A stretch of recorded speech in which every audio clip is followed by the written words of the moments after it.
Hello and welcome to Trending Pinoy Celebrity.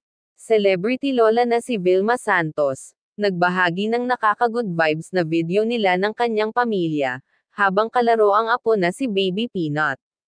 Marami sa mga netizen ang natutuwa sa ganitong family bonding nila.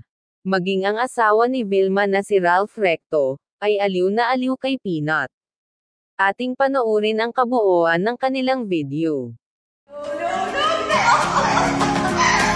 No.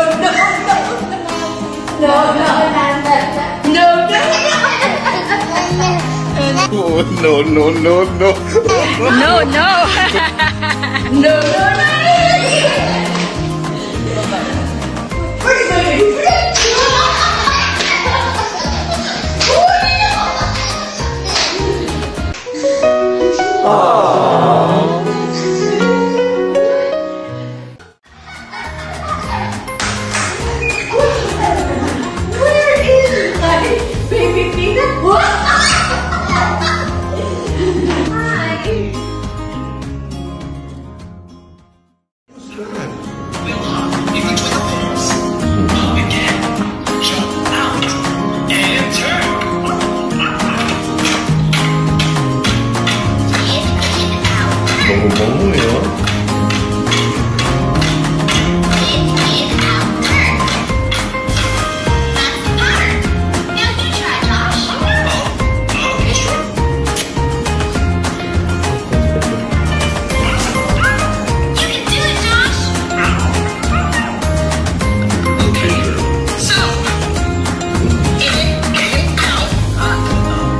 In, out.